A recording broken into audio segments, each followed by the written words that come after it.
Hi students, ఎలా ఉన్నారు? Sanskrit exam ని బాగా రాశారనుకుంటున్నాను. అండ్ దీనికి సంబంధించి నేను మీకు సప్లై చేసిన గెస్ట్ పేపర్ గానీ పేపర్ ప్యాటర్న్ గానీ సహాయపడింది, హెల్ప్ అయింది అండ్ మీ ప్రిపరేషన్ లో అది మీకు తోడ్పడింది అని చెప్పి నేను ఎక్స్పెక్ట్ చేస్తున్నాను. అండ్ అది ఎలా అయితే పనికి వచ్చిందో మీకు ఆల్రెడీ ఇంత ముందే చెప్పినట్టు మిగిలిన పేపర్ యొక్క గెస్ట్ పేపర్స్ కూడా రిమైనింగ్ సబ్జెక్ట్స్ అన్నిటికీ ఎగ్జామ్ రాసి రాగానే అందిస్తారని చెప్పి ముందే అష్యూరెన్స్ ఇచ్చాను. దాంట్లో భాగంగా సాంస్క్రిట్ ఎగ్జామ్ అయిపోయింది కాబట్టి ఇంగ్లీష్ కి సంబంధించిన గెస్ట్ పేపర్ ని ఈ రోజు క్లాస్ సెషన్ లో మీకు ఇస్తున్నాను. క్లియర్లీ చూసుకోండి, ప్రాపర్లీ ప్రిపేర్ అవ్వండి. అండ్ ఇంగ్లీష్ కి సంబంధించి నేను చెప్పేది ఏంటంటే యాక్చువల్లీ ఓవరాల్ గా దీనిలో మీకు 3 సెక్షన్స్ ఉంటాయి. సెక్షన్ ఏ వచ్చేటప్పటికల్లా కంప్లీట్లీ లిటరేచర్ పార్ట్, అంటే మీరు చదువుకున్న non detail and text book కలిపి ఉంటుంది. దీనికి 40 మార్క్స్ వస్తాయి. రెండోది వచ్చేటప్పటికి కాంప్రహెన్షన్ బేస్డ్ బి సెక్షన్, దానిలో 4 పార్ట్స్ ఉంటాయి. 2 కాంప్రహెన్షన్ క్వశ్చన్స్ ఇస్తాడు. మిగతా 2 వచ్చేటప్పటికల్లా ఒకటి వాడిచ్చిన పారాగ్రాఫ్ ని డయాగ్రామ్ ఫామ్ లో రిప్రజెంట్ చేయాలి. రెండోది వచ్చేటప్పటికల్లా వాడిచ్చిన కంటెంట్ దట్ ఈస్ పాయింట్స్ ని బేస్ చేసుకుని పారాగ్రాఫ్ కన్స్ట్రక్షన్ చేయాలి. ఇది బి సెక్షన్. సి సెక్షన్ వచ్చేటప్పటికల్లా కంప్లీట్లీ గ్రామర్. అండ్ దీంట్లో మనం గెస్ చేయగలిగేది లిటరేచర్ పార్ట్ నుంచి, ఓకేనా. వేరాజ్ కాంప్రహెన్షన్ బి సెక్షన్ కానీ సి సెక్షన్ కానీ గెస్ చేయడం కష్టం, కానీ దానికి సంబంధించి బోర్డు ప్యాటర్న్ దానిలో మీరు ఏం ప్రిపేర్ అవ్వాలి అనే దానికి ఎక్సర్సైజ్ మాత్రం ఇస్తాను. మోస్ట్ ప్రాబబ్లీ మీకు రేపు ఎగ్జామ్ కి దగ్గరలో ఉంటుంది. వాటిని జాగ్రత్తగా ప్రాక్టీస్ చేసుకోండి. దానికి సంబంధించిన డౌట్స్ ఏమైనా ఉంటే కనుక కంపల్సరీ తెలియజేయండి. తెలుసు కదా, నేను మీ ప్రతి కామెంట్ కి కూడా రిప్లై ఇస్తూనే ఉన్నాను మోస్ట్లీ కుదిరినంత వరకు. అండ్ దీనికి సంబంధించింది కూడా కంప్లీట్లీ రిప్లైడ్ ఇస్తాను. ఇక్కడ ఒకే ఒక పాయింట్, ఏం లేదు, ఇంత కష్టపడి మీకు గెస్ట్ పేపర్ ని ప్రిపేర్ చేసి దాన్ని కంప్లీట్లీ మీకు అర్థమయ్యేలాగా ఎక్స్ప్లెయిన్ చేసి ఈవెన్ రిప్రజెంటేషన్ చేసే ప్యాటర్న్ ని కూడా మీకు కంప్లీట్లీ ఎక్స్ప్లెయిన్ చేస్తున్నాను. ఇది మీకు ఎగ్జామ్ లో హెల్ప్ అయితే ఎగ్జామ్ రాసొచ్చిన తర్వాత జస్ట్ నాతో అది మీకు ఎక్కడి దాకా హెల్ప్ అయింది అనేది ఒకసారి షేర్ చేసుకున్నాను. ఏం లేదు, నా వల్ల చదువుకున్న నా స్టూడెంట్స్ ఎంత బాగా ఎగ్జామ్ రాసి వచ్చారనేది నాకు కూడా ఉంటుంది కదా, ఓకేనా. మీరు ఎగ్జామ్ రాసి రాగానే దాన్ని నాతో షేర్ చేసుకున్నారు అనుకోండి. ఎలా షేర్ చేసుకుంటున్నారు? రాగానే మీరు ఆల్రెడీ చదివిన దాని యొక్క వీడియోస్ ఆల్రెడీ మనకి యూట్యూబ్ లో ఉంటాయి. దాని నుంచి కామెంట్స్ మాత్రమే మనకి డైరెక్ట్లీ నీకు నాకు మధ్యలో ఉన్న అనుసంధానం, అవునా.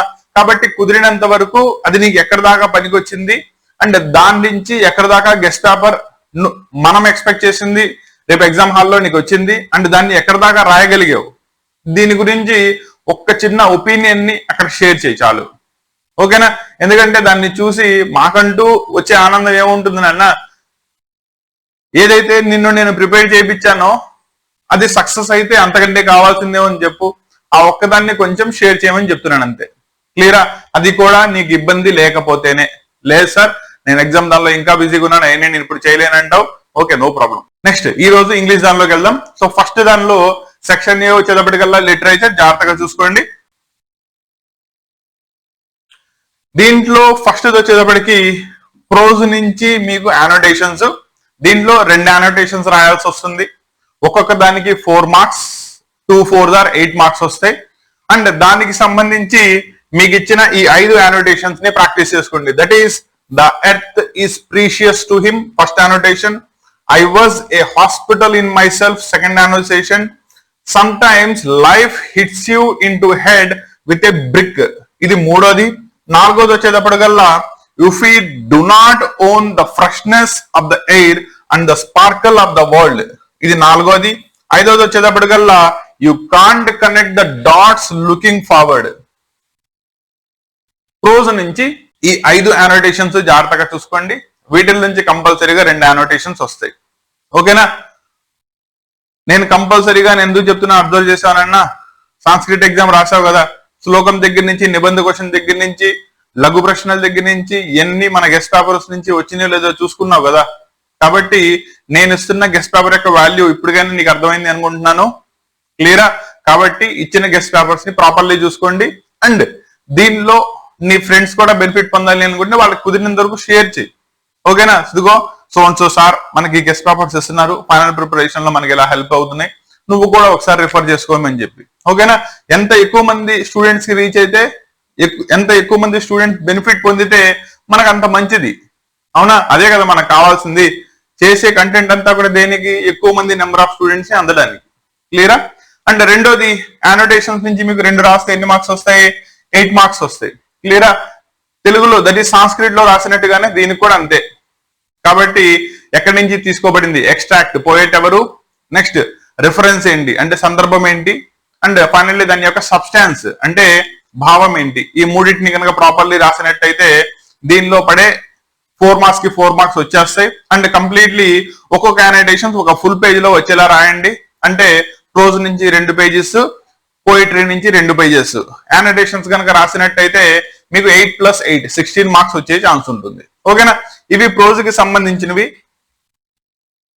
వేరాస్ పోయిటరీ వచ్చేటప్పటికల్లా వీటిల్ని చూసుకోండి.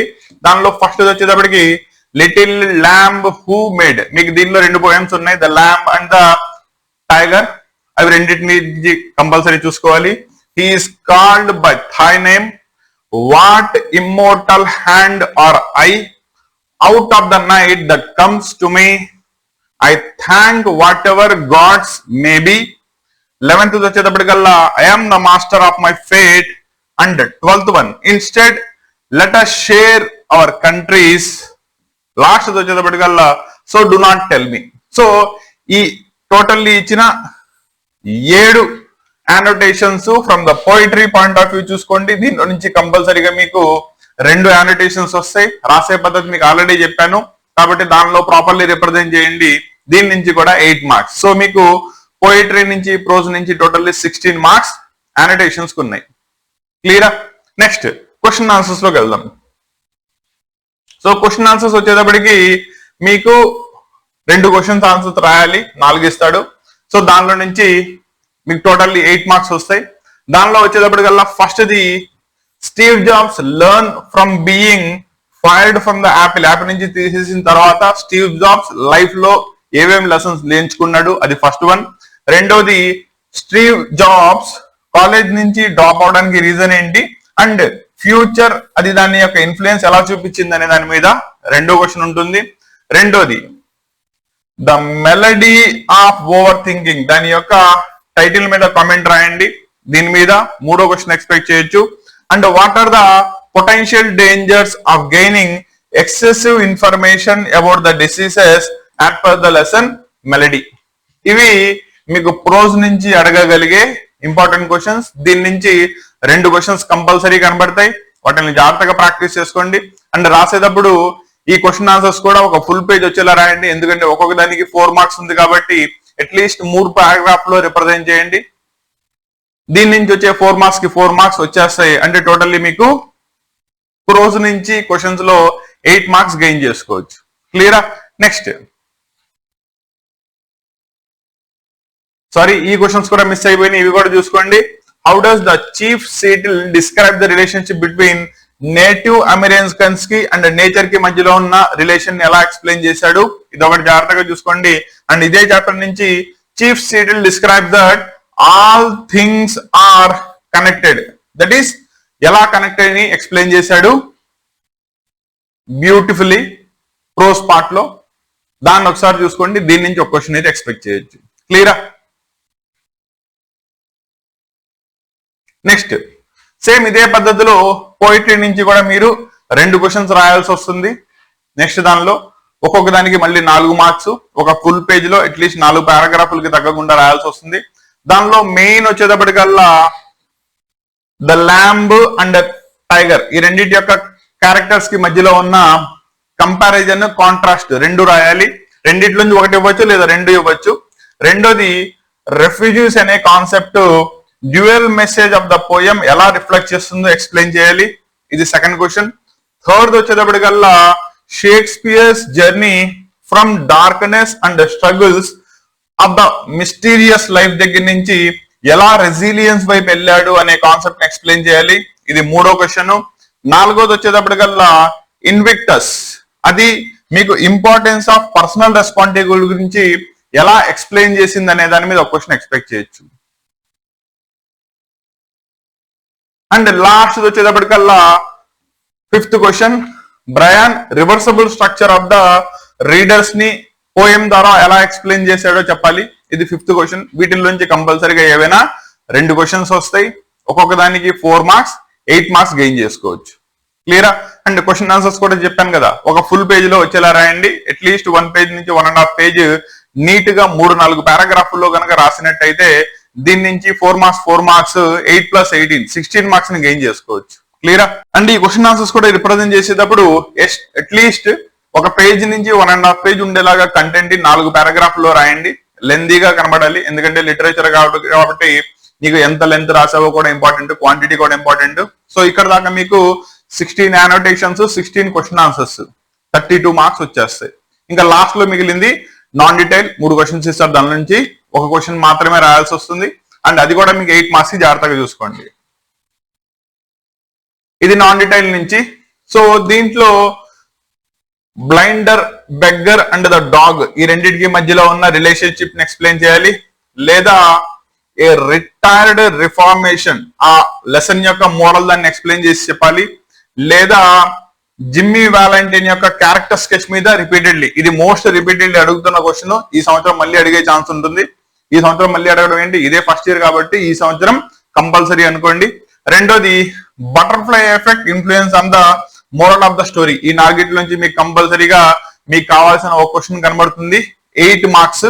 అండ్ 8 మార్క్స్ కి 8 మార్క్స్ రాయాలి అంటే ఇట్ ఈస్ మీరు సాంస్క్రిట్ లో ఏదైతే ఎస్ఏ క్వశ్చన్స్ రాశారో ఇది కూడా అలాగే. కాబట్టి దీనికి కూడా నెరేటర్ ఎవరు అంటే ఎవరు రాశారు, ఎక్కడి నుంచి ఎక్స్ట్రాక్ట్ చేయబడింది, దట్ ఈస్ కవి పరిచయం లాగా 2 లైన్స్ రాసి దెన్ రిమైనింగ్ స్టోరీ మొత్తాన్ని కూడా అట్లీస్ట్ మినిమం 4-5 పారాగ్రాఫ్స్ లో 2 పేజీల్లో అటుపక్క ఇటుపక్క ఫుల్ లెంత్ లో కనబడేలా రాసినట్టయితే మీరు 8 మార్క్స్ గెయిన్ చేసుకునే ఛాన్సెస్ ఉంటుంది. సో 32 + 8 ఇక్కడతో నీకు 40 marks from the literature part నుంచి వచ్చేస్తాయి. క్లారిటీ వచ్చిందా? సో ఇది ఓవరాల్ గా సెక్షన్ ఏ. సెక్షన్ బి వచ్చేటప్పటికల్లా కాంప్రహెన్షన్ బేస్డ్. సో దాన్ని కూడా చూద్దాం. సో సెక్షన్ బి వచ్చేటప్పటికి ఓవరాల్ గా మీకు 20 మార్కులకి ఇస్తాడు. దీంట్లో 6th రోమన్ 7th రెండు కూడా కాంప్రహెన్షన్ బేస్డ్ వస్తాయి. పారాగ్రాఫ్ ఇస్తాడు, అది చదివి ఆన్సర్స్ రాయాలి. ఆన్సర్స్ అన్ని కూడా మోస్ట్లీ మీకు పారాగ్రాఫ్ నుంచే ఉంటాయి కాబట్టి ప్రాబ్లం ఏం లేదు. వేరాస్ 8th పార్ట్ వచ్చేటప్పటికల్లా ప్యాసేజ్ ని చదివి ట్రీ డయాగ్రామ్ ని కన్స్ట్రక్ట్ చేయాలి. అంటే దాని ఇన్ఫర్మేషన్ మొత్తాన్ని కూడా బ్రాంచెస్ కింద ఎక్స్ప్లెయిన్ చేయాల్సి వస్తుంది. అది కన్స్ట్రక్ట్ చేసినందుకు 5 మార్క్స్. అండ్ లాస్ట్ వచ్చేటప్పటికల్లా వాడు ఇచ్చిన హింట్ ఇస్తాడు, దాని నుంచి పారాగ్రాఫ్ రాయాలి. పారాగ్రాఫ్ రైటింగ్ అంటారు, దీని నుంచి 5 మార్క్స్. టోటల్లీ దీని నుంచి నీకు ఓవరాల్ గా 20 మార్క్స్ వస్తాయి. దీనికి సంబంధించి నేను చెప్పేది ఏంటంటే నీకు లిటరేచర్ పార్ట్ లో లాస్ట్ లో కాంప్రహెన్షన్ బేస్డ్ క్వశ్చన్స్ అన్ని కూడా టెక్స్ట్ బుక్ లో లిస్ట్ అవుట్ చేసి ఇచ్చాడు. ఒక్కొక్క దానిలో 5 ఉన్నాయి, వాటిని జాగ్రత్తగా ప్రాక్టీస్ చేసుకోండి. వాటి నుంచే కంపల్సరీ ఒకటి వస్తుంది. క్లియరా?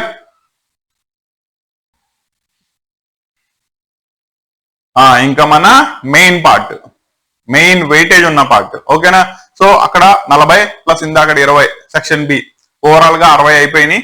ఇప్పుడు ఇంగ్లీష్ 100 మార్క్స్ పేపర్ లో 40 మార్క్స్, దట్ ఈస్ 40% నీకు గ్రామర్ దానిలో ఉంటుంది. సో గ్రామర్ ని మిస్ అవ్వడానికి ఛాన్సే లేదు. అండ్ 1 by 1 ఎక్స్ప్లెయిన్ చేస్తాను. అండ్ ఇక్కడ జాగ్రత్తగా చూసుకోండి, మీకు ఒకటి బోర్డ్ మోడల్ పేపర్ లో వాడిచ్చిన దాన్ని ఇస్తూ ప్రాక్టీస్ దానికి నేను పక్కనే ఇంకోటి ఇస్తున్నాను. దట్ ఈస్ ఈ సంవత్సరం దానికి ఎక్స్పెక్ట్ చేసింది. వాటిని జాగ్రత్తగా సాల్వ్ చేసుకోండి. రెండోది దీనికి సంబంధించి దట్ ఈస్ సెక్షన్ సి కి సంబంధించి ఇంకో 2 ఎక్సర్సైజులు నేను పీడిఎఫ్ తీసి మన గ్రూప్ లో పెడతాను. వాట్సాప్ ఛానల్, వాట్సాప్ గ్రూప్ ఉన్నాయి కదా, దానిలో మీకు లింక్ షేర్ చేస్తాను. అక్కడి నుంచి డౌన్లోడ్ చేసుకుని దాన్ని ప్రాక్టీస్ చేసుకోండి. ఎందుకంటే మళ్ళీ అవి కూడా రికార్డ్ చేసి మళ్ళీ చెప్పడానికి చాలా టైం పట్టేస్తుంది. ఫైనల్ దానిలో ఉన్నాం కాబట్టి సైమల్టేనియస్ సెకండ్ ఇయర్ వాళ్ళకి సంబంధించిన గెస్ట్ పేపర్స్ ని కూడా మనం సప్లై చేయాలి.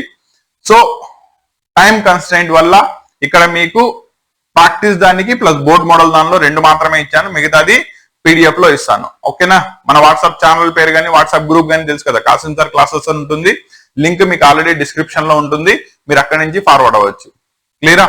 అండ్ ఇక్కడ ఇమీడియట్ అప్డేట్స్ ఏమైనా ఉన్నప్పటికీ కూడా డైరెక్ట్లీ ప్రతి వీడియో తీసి రికార్డ్ చేసి ఎడిట్ చేసి మీకు ఛానల్లో పెట్టలేను కాబట్టి వాట్సాప్ ఛానల్ కానీ వాట్సాప్ గ్రూప్ కానీ మన ఇద్దరికి మధ్యలో కరస్పాండెన్స్ కాబట్టి దాంతో కూడా టచ్ లో ఉండండి. అండ్ దానిలో మెంబర్స్ అందరూ కూడా ఇచ్చిన కంటెంట్ అన్నిటిని ప్రాపర్లీ యూటిలైజ్ చేసుకోండి. క్లియరా? నో దీనిలో ఫస్ట్ ది దట్ ఈస్ ఒక్కో రోమన్ క్లియర్ గా చెప్పుకుని వెళ్దాం.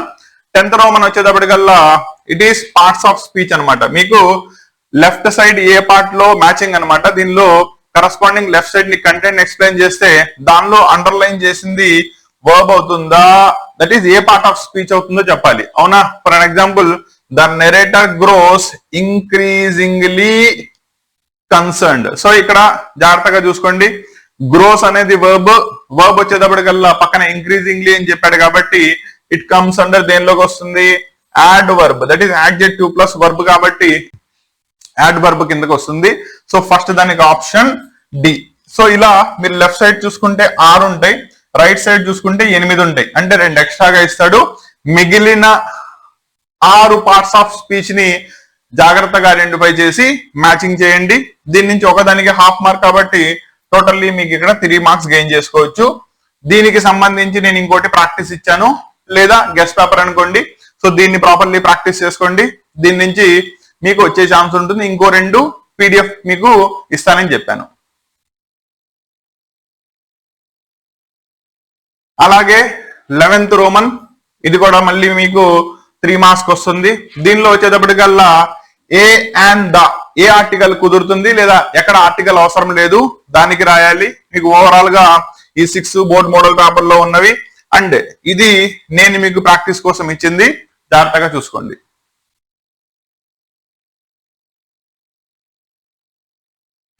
నెక్స్ట్ 12th రోమన్ వచ్చేటప్పటికల్లా ఇది కూడా మీకు 3 మార్క్స్. దానికి ప్రిపోజిషన్స్, కరెక్ట్ ప్రిపోజిషన్ ఇవ్వాలి. ఒక్కొక్క దానిలో 3 ఆప్షన్స్ ఇస్తాడు ప్రిపోజిషన్స్, మూడిట్లో ఏది కరెక్ట్ అవుతుందో చెప్పాలి. దీనిలో కూడా మీకు 6 అవుతాయి. ఇది వచ్చేటప్పటికల్లా బోర్డ్ మోడల్ పేపర్ లో అయితే ఇది మీకు ప్రాక్టీస్ కోసం ఇచ్చింది కాబట్టి జాగ్రత్తగా ప్రాక్టీస్ చేసుకోండి ప్రిపోజిషన్స్. ఇంకా నెక్స్ట్ ఇది వచ్చేటప్పటికల్లా 13th రోమన్ 5 మార్క్స్ దానికి వస్తుంది. దీనిలో వెర్బ్ ఫామ్ ని ఐడెంటిఫై చేసి రాయాలి. వర్బ్ ఫామ్ ని ఐడెంటిఫై చేసేటప్పుడు టెన్సెస్ ని కూడా చూసుకోవాలి. ప్రజెంట్ టెన్స్ లో ఉందా, కంటిన్యూస్ లో ఉందా, లేదా ఫ్యూచర్ టెన్స్ లో ఉందా, పాస్ట్ టెన్స్ లో ఉందా చూసుకుని వర్బ్ ఫామ్ ని ఐడెంటిఫై చేయాలి. దానిలో మీకు ఓవరాల్ గా 5 ఇస్తాడు, 5కి 5 రాయాల్సి వస్తుంది. ఇది మీకు బోర్డ్ పేపర్ నుంచి అయితే ఇది మీకు నేను ఇచ్చిన గెస్ట్ పేపర్, జాగ్రత్తగా చూసుకోండి. నెక్స్ట్ 14th రోమన్ వచ్చేటప్పటికల్లా దీనిలో వాడు ఏదైతే ఇన్స్ట్రక్షన్ చెప్పాడో అది చేసి మొత్తాన్ని కూడా మళ్ళీ రాయాల్సి వస్తుంది, అంటే సెంటెన్స్ మొత్తాన్ని కూడా మళ్ళీ రాయాల్సి వస్తుంది. సో జాగ్రత్తగా చూసుకోండి. దీనిలో మీకు ఓవరాల్ గా 5 ఇస్తాడు. ఏదైతే ఫస్ట్ దానిలో చూసుకుంటే యాక్టివ్ వాయిస్ లో ఇచ్చాడు, పాసివ్ వాయిస్ లో కన్వర్ట్ చేసి రాయాలి. She has open the door, ఓకేనా? సో దాన్ని పాసివ్ వాయిస్ లోకి కన్వర్ట్ చేసి చెప్పాలి, ఓకేనా? అంటే the door had been opened by her, ఇలా కన్వర్ట్ చేసి ఏదైతే చెప్పాడో దానిలో కన్వర్ట్ చేసి చెప్పాలి. దానికి సంబంధించి 5 మార్క్స్ వస్తుంది, అండ్ ఇది మీకు ప్రాక్టీస్ చేసుకోవడానికి. నెక్స్ట్ ఇది 15th రోమన్ వచ్చేటప్పటికల్లా కింద మీకు ఏదైతే అండర్లైన్ చేసిన పార్ట్ ఉందో దాన్ని కరెక్ట్ చేసి, దట్ ఈస్ ఇన్కరెక్ట్ స్టేట్మెంట్ ఉంటుంది, కరెక్ట్ చేసి రాయాలి. దీనిలో మీకు 5 ఇస్తాడు, ఒక్కో దానికి 1 మార్కు, టోటల్లీ దీని నుంచి 4 మార్క్స్ వస్తాయి. ఇది మీకు బోర్డ్ మోడల్ పేపర్ నుంచి, అండ్ ఇది వచ్చేటప్పటికల్లా మీకు గెస్ట్ పార్ట్. దీనికి సంబంధించిన మిగతా 2 మీకు PDF లో అందుతాయి. సో ఇంకా లాస్ట్ లోకి వచ్చేసాం. 16th రోమన్ కనుక తీసుకున్నట్టయితే మీకు ఓవరాల్ గా 6 వర్డ్స్ ఇస్తాడు. దానిలో సైలెంట్ కాన్సనెంట్ ఏంటో రాయాలి, అంటే ఆ వర్డ్ ని పలికినప్పుడు ఎవరు సైలెంట్ గా ఉన్నారు. సపోజ్ నైఫ్ అని చెప్పాను, నేను పలికేటప్పుడు నైఫ్ ఉందని, కానీ స్పెల్లింగ్ రాసేటప్పుడు KNIFE అని ఉంటుంది. So K is the silent consonant, ఏదైతే ఉంటుందో వాటిని ఐడెంటిఫై చేసి రాయాలి. అలాగే డౌట్, DOUBT, కానీ బి పలకదు. సో అటువంటి వాటిని దీనిలో ఇస్తాడు. దీని నుంచి మీకు 3 మార్క్స్ వస్తాయి. నెక్స్ట్ ఇది దానికి ప్రాక్టీస్ కోసం ఇచ్చాను. నెక్స్ట్ వచ్చేటప్పటికల్లా కింద ఇచ్చిన వాటిల్లో ఉన్న సినానియమ్స్, యాంటోనియమ్స్, అంటే పర్యాయ పదాలు, యాంటోనియమ్స్ ఆపోజిట్ వ్యతిరేక పదాలు రాయాలి. దీంట్లో ఇదొక 2 మార్క్స్ ఇస్తే ఇదొక 2 మార్క్స్ వస్తుంది. ఇవి 2 కలిపి మీకు 17th సెక్షన్ లోకి వస్తాయి.